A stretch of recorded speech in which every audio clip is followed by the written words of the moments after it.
CM Siddaramaiah ವಿರುದ್ಧ ABVP ಕಾರ್ಯಕರ್ತರ ಪ್ರತಿಭಟನೆ ನಡೆದಿರುವಂತದ್ದು.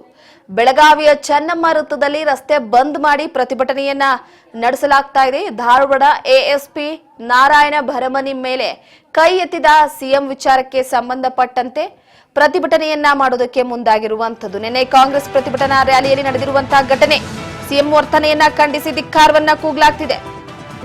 ಪ್ರಮುಖವಾಗಿ ಸಿಎಂ ಸಿದ್ದರಾಮಯ್ಯನವರ ವಿರುದ್ಧ ಎಬಿವಿಪಿ ಪ್ರತಿಭಟನೆ ಮಾಡ್ತಾ ಇರುವಂತದ್ದು. ರಸ್ತೆಯನ್ನ ಬಂದ್ ಮಾಡಿ ಪ್ರತಿಭಟಿಸ್ತಾ ಇದ್ದಾರೆ.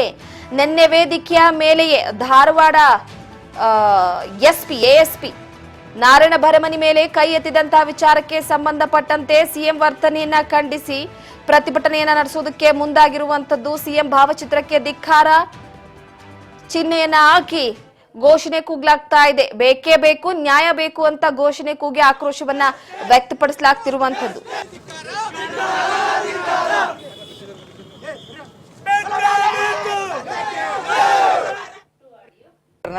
ಕಪಾಳ ಮೋಕ್ಷ ಮಾಡಲು ಹೋಗಿದ್ದಾರೆ, ಅಂದ್ರೆ ಹತ್ಯೆ ಮಾಡಲು ಯತ್ನಿಸಿದ್ದಾರೆ. ಈ ಹಿಂದೆ ಕೂಡ ಜಿಲ್ಲಾಧಿಕಾರಿಗೆ ಅದೇ ರೀತಿ ಅಸಭ್ಯವಾಗಿ ವರ್ತಿಸಿದ್ರು. ಹಿಂಗೆ ಮುಂದೆ ಹಾಕೊಂಡ್ ಹೊಂಟ್ರೆ ಹೆಂಗ? ಇವ್ರು ಸಾಮಾನ್ಯ ಒಂದು MLA ಅಲ್ಲ, ಒಂದು ಕಾರ್ಪೊರೇಟರ್ ಅಲ್ಲ, ಇವರು ಒಂದು ರಾಜ್ಯದ ಮುಖ್ಯಮಂತ್ರಿಗಳಾಗಿದ್ದಾರೆ. ಮುಖ್ಯಮಂತ್ರಿಗಳಾಗಿ ಇವ್ರು ಈ ರೀತಿ ಮಾಡೋದು, ಈ ರೀತಿ ವರ್ತಿಸೋದು ಯಾವ ಪ್ರಕಾರ ಇವ್ರು ಈ ರೀತಿ ವರ್ತಿಸಿದಾರೆ? ಇವ್ರು ಸರಿಯಾದ ಲೀಡರ್ಶಿಪ್ ಕ್ವಾಲಿಟಿ ಅಲ್ಲಿದೆ. ಇದೇ ರೀತಿ ಮುಂದೆ ಹೊಂಟ್ರಂದ್ರೆ ಎಬಿವಿಪಿ ಇದಕ್ಕೆ ಉಗ್ರವಾದ ಹೋರಾಟ ಅಂತೂ ಮಾಡ್ತೈತಿ. ಮತ್ತು ಅದೇ ರೀತಿ ಇವ್ರು ಕುರ್ಚಿ 5 ವರ್ಷ ಮಾತ್ರ ಸೀಮಿತ. ಅದೇ ಒಂದು ಪೊಲೀಸ್ ಆಗ್ಬೇಕಂದ್ರೆ ಅವ್ರು ಸುಮಾರು ಒಂದು 5-6 ವರ್ಷ ಕಲ್ತು ಹಗಲು ರಾತ್ರಿ ಕಷ್ಟಪಟ್ಟು ಪೊಲೀಸ್ ಆಗ್ತಾರೆ. ಅವರ ಅಧಿಕಾರಕ್ಕೆ ಅವ್ರ ಬೆಲೆ ಏನು ಕೊಟ್ಟಿರೋರು? ಜಿಲ್ಲಾಧಿಕಾರಿಗೆ ಏನು ಬೆಲೆ ಕೊಟ್ಟಿರೋರು?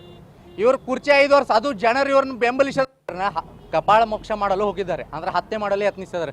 ಈ ಹಿಂದೆ ಕೂಡ ಜಿಲ್ಲಾಧಿಕಾರಿಗೆ ಅದೇ ರೀತಿ ಅಸಭ್ಯವಾಗಿ ವರ್ತಿಸಿದ್ರು. ಹಿಂಗೆ ಮುಂದೆ ಹಾಕೊಂಡ್ ಹೊಂಟ್ರೆ ಹೆಂಗ? ಇವ್ರು ಸಾಮಾನ್ಯ ಒಂದು MLA ಅಲ್ಲ, ಒಂದು ಕಾರ್ಪೊರೇಟರ್ ಅಲ್ಲ, ಇವರು ಒಂದು ರಾಜ್ಯದ ಮುಖ್ಯಮಂತ್ರಿಗಳಾಗಿದ್ದಾರೆ. ಮುಖ್ಯಮಂತ್ರಿಗಳಾಗಿ ಇವ್ರು ಈ ರೀತಿ ಮಾಡೋದು, ಈ ರೀತಿ ವರ್ತಿಸೋದು ಯಾವ ಪ್ರಕಾರ ಇವ್ರು ಈ ರೀತಿ ವರ್ತಿಸಿದಾರೆ? ಇವ್ರು ಸರಿಯಾದ ಲೀಡರ್ಶಿಪ್ ಕ್ವಾಲಿಟಿ ಅಲ್ಲಿದೆ. ಇದೇ ರೀತಿ ಮುಂದೆ ಹೊಂಟ್ರಂದ್ರೆ ಎಬಿವಿಪಿ ಇದಕ್ಕೆ ಉಗ್ರವಾದ ಹೋರಾಟ ಅಂತೂ ಮಾಡ್ತೈತಿ. ಮತ್ತು ಅದೇ ರೀತಿ ಇವ್ರು ಕುರ್ಚಿ 5 ವರ್ಷ ಮಾತ್ರ ಸೀಮಿತ. ಅದೇ ಒಂದು ಪೊಲೀಸ್ ಆಗ್ಬೇಕಂದ್ರೆ ಅವ್ರು ಸುಮಾರು ಒಂದು 5-6 ವರ್ಷ ಕಲ್ತು ಹಗಲು ರಾತ್ರಿ ಕಷ್ಟಪಟ್ಟು ಪೊಲೀಸ್ ಆಗ್ತಾರೆ. ಅವರ ಅಧಿಕಾರಕ್ಕೆ ಅವ್ರ ಬೆಲೆ ಏನು ಕೊಟ್ಟಿರೋರು? ಜಿಲ್ಲಾಧಿಕಾರಿಗೆ ಏನು ಬೆಲೆ ಕೊಟ್ಟಿರೋರು? ಇವ್ರು ಕುರ್ಚಿ 5 ವರ್ಷ, ಅದು ಜನರು ಇವ್ರನ್ನ ಬೆಂಬಲಿಸ ಕಪಾಳ ಮೋಕ್ಷ ಮಾಡಲು ಹೋಗಿದ್ದಾರೆ, ಅಂದ್ರೆ ಹತ್ಯೆ ಮಾಡಲು ಯತ್ನಿಸಿದ್ದಾರೆ. ಈ ಹಿಂದೆ ಕೂಡ ಜಿಲ್ಲಾಧಿಕಾರಿಗೆ ಅದೇ ರೀತಿ ಅಸಭ್ಯವಾಗಿ ವರ್ತಿಸಿದ್ರು. ಹಿಂಗೆ ಮುಂದೆ ಹಾಕೊಂಡ್ 28 ಜನ ಸಾವನ್ನಪ್ಪಿದ್ದಾರೆ. ಅವ್ರನ್ನೂ ಹತ್ಯೆಯನ್ನು ಮಾಡಿದ್ದಾರೆ, ಉಗ್ರವಾದಿಗಳು ಹತ್ಯೆಯನ್ನು ಮಾಡಿದ್ದಾರೆ. ಅವರಿಗೆ ಭಾವಪೂರ್ವಕ ಶ್ರದ್ಧಾಂಜಲಿ ಸಲ್ಲಿಸ್ತೇನೆ. ಅದಾದಮೇಲೆ ಅಲ್ಲಿ ನಡೆದಿರುವ ಹತ್ಯೆಯನ್ನು ಇಡೀ ದೇಶವೇ ಖಂಡಿಸುವಾಗ ನಮ್ಮ ರಾಜ್ಯದ ಮುಖ್ಯಮಂತ್ರಿಗಳು ಒಂದು ಹೇಳಿಕೆಯನ್ನು ನೀಡುತ್ತಾರೆ. ಏನು ನೀಡ್ತಾರೆ ಅಂದರೆ, ಇವತ್ತಿನ ದಿವಸ ನಮ್ಮ ಭಾರತದಲ್ಲಿ ಶಾಂತಿಯುತವಾಗಿ ಈ ಪ್ರಾಬ್ಲಮ್ ಅನ್ನು ಸಾಲ್ವ್ ಮಾಡ್ಬೇಕಂತ ಹೇಳ್ತಾರೆ. ಅಲ್ರಿ ಸಿದ್ದರಾಮಯ್ಯ ಸಾಹೇಬ್ರವ್ರೆ, ಇಡೀ ದೇಶವೇ ಕೆಂಡದಿಂದ ಕಾದು ಉಕ್ಕಿ ಹರಿಯುತ್ತಿದೆ. ಅಂಥ ಸಮಯದಲ್ಲಿ ಇಂಥ ಹೇಳಿಕೆ ನೀಡಲು ನಿಮಗೆ ನಾಚಿಕೆ ಆಗಲ್ವಾ?